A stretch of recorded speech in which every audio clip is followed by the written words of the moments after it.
Ciao a tutti, mi chiamo Emiliano, ho 45 anni e abito in provincia di Treviso e anch'io ho la sarcoma di Tooth.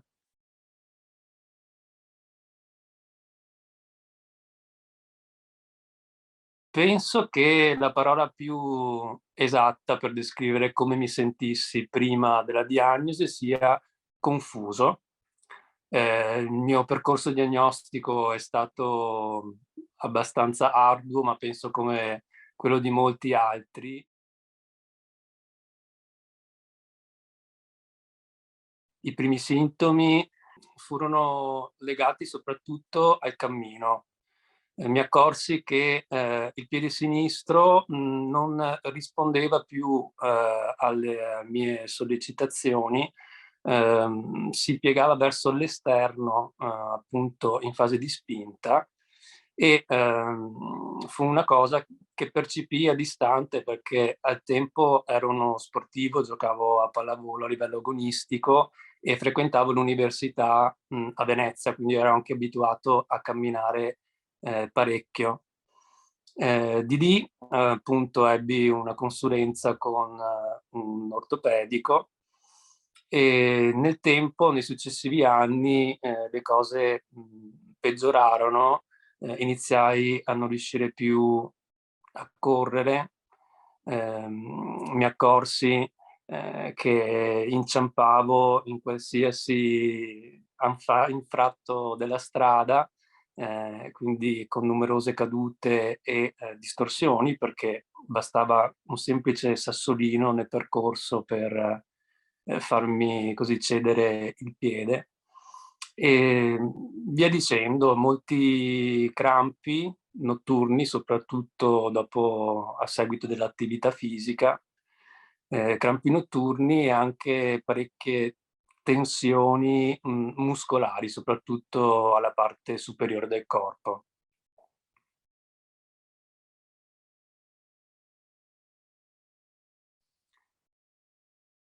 Ho capito che c'era qualche problema in più perché appunto con il passare degli anni la sintomatologia peggiorava, non avevo più il controllo del mio corpo e tutti i medici che avevo consultato comunque non riuscivano a dare un nome a questa malattia.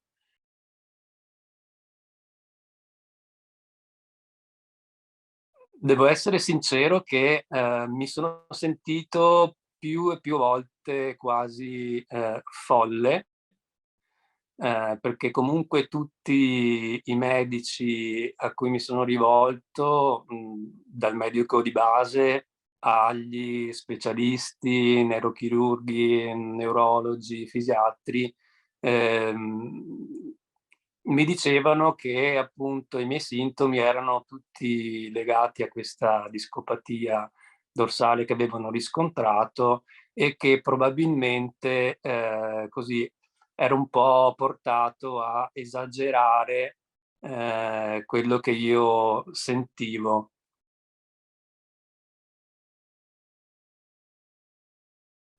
Mi è stato spiegato cos'era la CMT dopo 10-13 anni di travaglio e inconsapevolezza.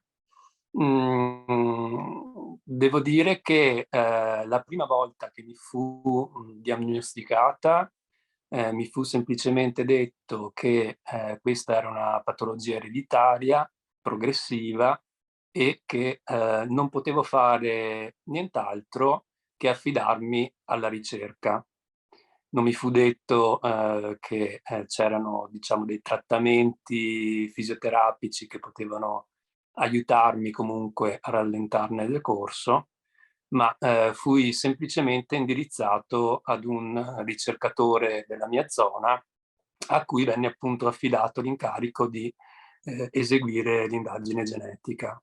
Quindi devo dire la verità, poche informazioni che poi ho ricercato autonomamente e trovato grazie appunto alle associazioni, in questo caso ACMT Rete, che segue da vicino questa patologia.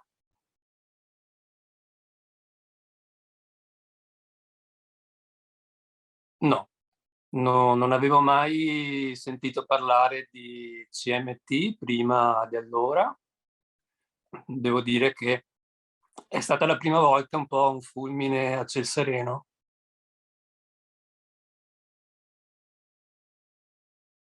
Devo essere sincero, la prima reazione fu di sollievo, perché finalmente avevo capito di non essere pazzo e di non essermi inventato tutti i sintomi che avvertivo e che avevo avvertito nel corso di tutti quegli anni. Quindi finalmente riuscivo a dare un nome a quello che percepivo.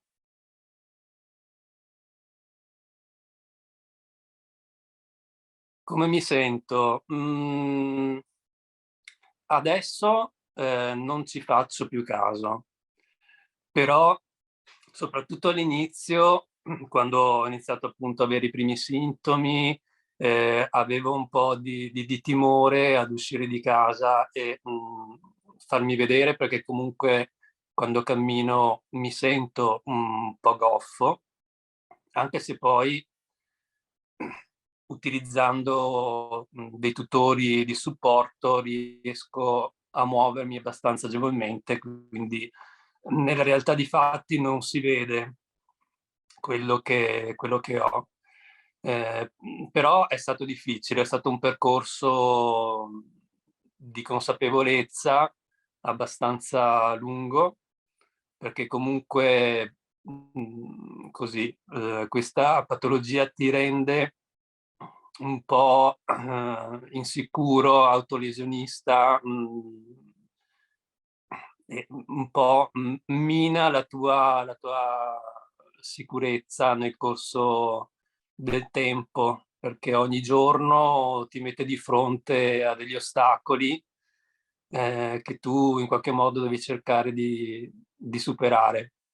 Anche se, devo dire mi dà, molto conforto, il fatto che confrontandomi con le altre persone che hanno la mia stessa patologia, noto che troviamo sempre un modo, per, superare l'ostacolo e magari riuscire a fare, le cose che facciamo comunque ogni giorno, diversamente dagli altri, in modo diverso, però riusciamo comunque ad affrontare, le difficoltà.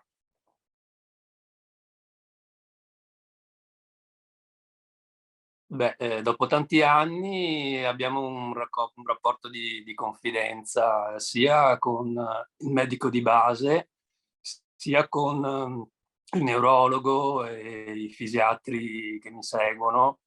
Devo dire che forse, il rapporto così più stretto ce l'ho con i miei fisioterapisti, che mi vedono ogni settimana e ormai abbiamo stretto un rapporto di amicizia nel tempo.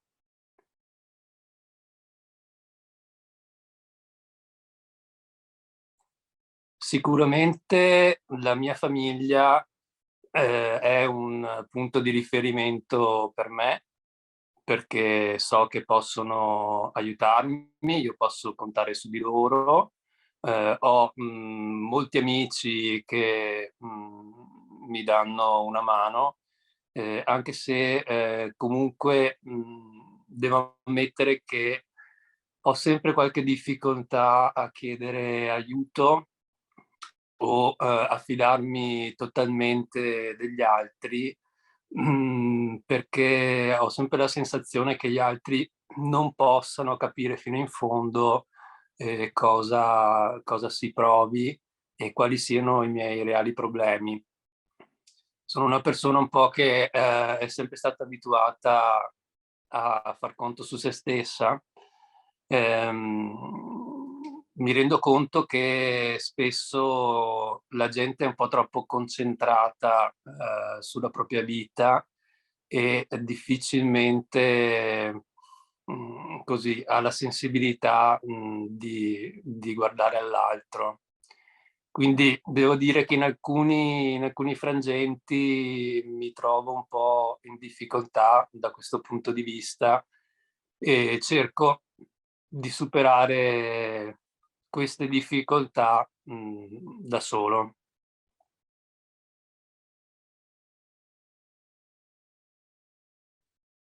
Le giornate sono lunghe, direi che impatta proprio nella vita quotidiana, negli atti più semplici. Mi alzo già la mattina molto stanco e con dei forti dolori osteotendinei, quindi faccio fatica a carburare durante la giornata. Ho difficoltà a stare molto in piedi, come a stare per lunghi periodi seduto.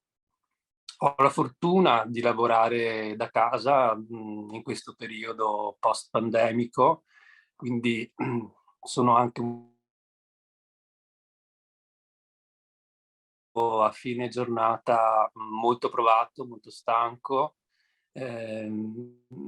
Spesso ho necessità di stare a letto per riposare. Sono poche le sere, così con gli amici che mi concedo, perché comunque devo cercare di, così risparmiare, le forze e concentrarle anche per poter continuare a dedicarmi agli hobby, che ho, perché, così io sono un po' testardo, quindi cerco comunque di portare avanti tutte le mie attività, soprattutto il canto, che pratico insomma con passione da una vita.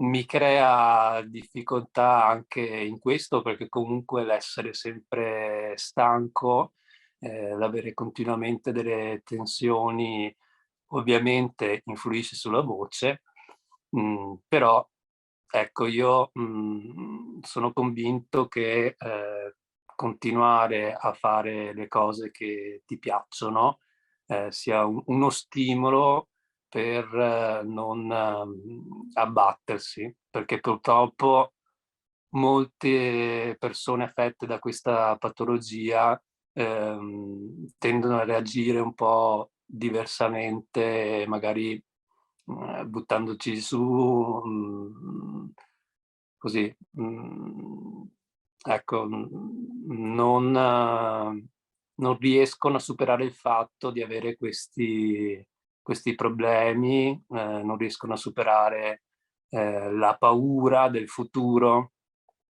Io penso che comunque, dobbiamo essere così coscienti che, possiamo fare tutto come gli altri, magari non, allo stesso modo, ma in modo diverso.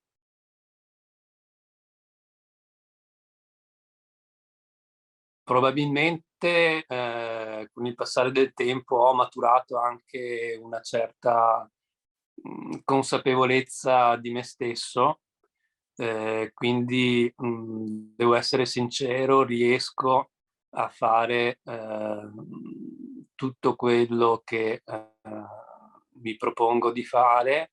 Probabilmente per me la cosa più, difficile continua ad essere quella di, aprirmi agli altri.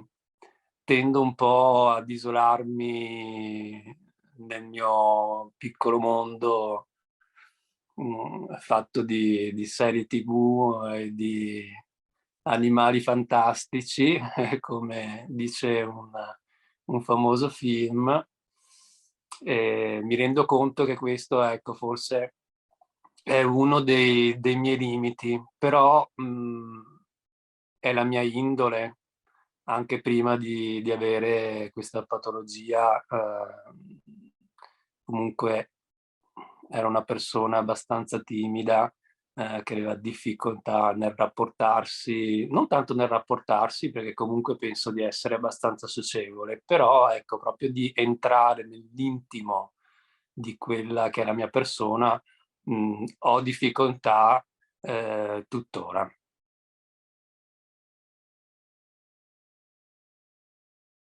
Penso che ci sia un estremo bisogno di aumentare la consapevolezza, su, questa patologia, perché purtroppo, al giorno d'oggi ancora molti, medici di base, molti specialisti non conoscono la CMT e quindi non sono in grado di riconoscerne i sintomi e di offrire al paziente un giusto indirizzo su quelle che poi sono le strade da seguire per la diagnosi e per il trattamento della patologia.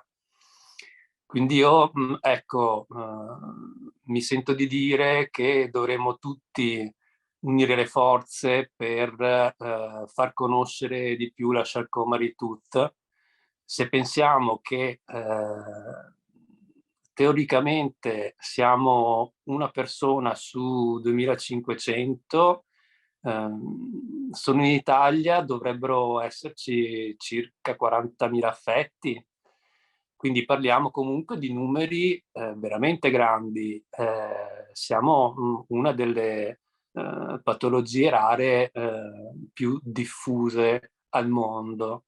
Eppure, eppure ci sono ancora persone che hanno difficoltà a comprendere i propri sintomi perché spesso vengono confusi con altre patologie, pensiamo ad esempio alla sclerosi. Quante volte ho sentito parlare o confondere appunto questa patologia con la nostra, confrontandomi con altre persone. Ecco, penso che ci sia ancora molto da fare, ma che se uniamo le forze verso uno scopo comune, si possa migliorare la situazione di tutti noi.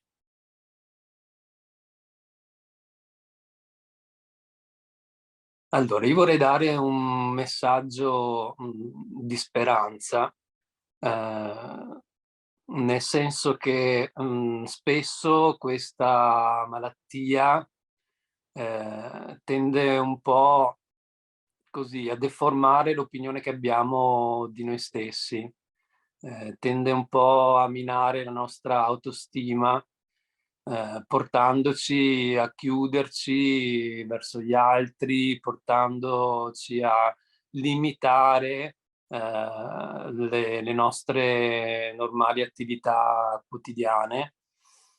Ma sappiate che comunque non siete soli.